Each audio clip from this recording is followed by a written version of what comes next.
มีรายได้ประจำมาสมัครเวียกกับทางบริษัทของเฮาได้เลยเด้อเพราะว่าบริษัทของเฮามีเวียกไฮไลท์เลยเนาะและมื้อนี้จะมาแจ้งเวียกเด้อมีเวียกอยู่7เวียกเนาะเวียกที่1จะเป็นเวียกแม่บ้านพี่เลี้ยงน้องเงินเดือนเริ่มต้นอยู่ที่14,000ถึง15,000บอนเฮ็ดเวียกนี่แม่นอยู่ผ้าตาปิ่นเก่ามีในจังอยู่4คนมีม้า3ตัวเด้อแล้วก็เฮ็ดหน้าที่เบิ่งน้อง2คนอายุ7ปีแล้วก็14ปีคือน้องใหญ่ไปโรงเรียนแล้วหน้าที่หลักต้องเฮ็ดกับข้าวให้น้องส่วนนาเวียกที่2จะเป็นเวียกแม่บ้านทั่วไปเด้ออันนี้เงินเดือน15,000บอนเฮ็ดเวียกนี่แม่นอยู่บ้านใหญ่เนาะมีนายจ้างอยู่2คนก็คือนายจ้างเมารวมเลยเงินเดือน15,000จะบ่มีวันหยุดเนาะถ้าลาหยุดก็คือต้องแจ้งล่วงหน้าแต่บ่หักเงินเด้อ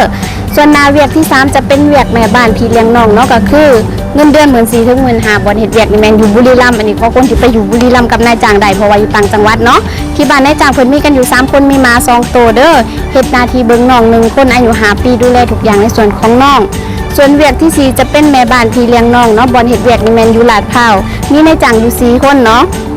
เฮ็ดหน้าที่เบิ่งน้อง2คนอายุ3ปีแล้วก็3เดือนเนาะดูแลทุกอย่างในส่วนของน้องเลย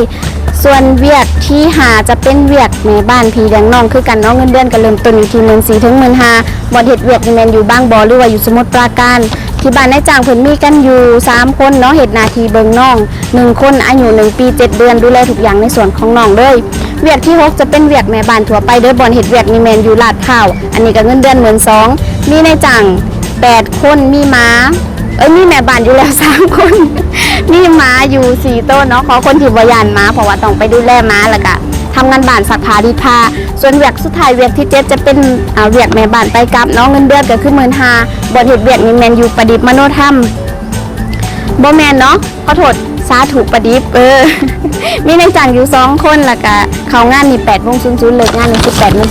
นเด้อสำหรับผู้ใดที่อยากได้เวียกที่ค่อยอ่านก็มีสามารถเข้ามากรอกใบสมัครได้เลยเพราะว่าบริษัทของเฮาเปิดให้บริการทุกมื้อตั้งแต่เวลา 8:00 นถึง 6:00 นเด้อสำหรับมื้อนี้จะฝากเวียกไว้ซ้ำนี้มื้อหน้าจะมาแจ้งเวียกคือเก่าอย่าลืมฝากกดไลค์กดแชร์กดติดตามไว้เด้อสำหรับมื้อนี้สบายดี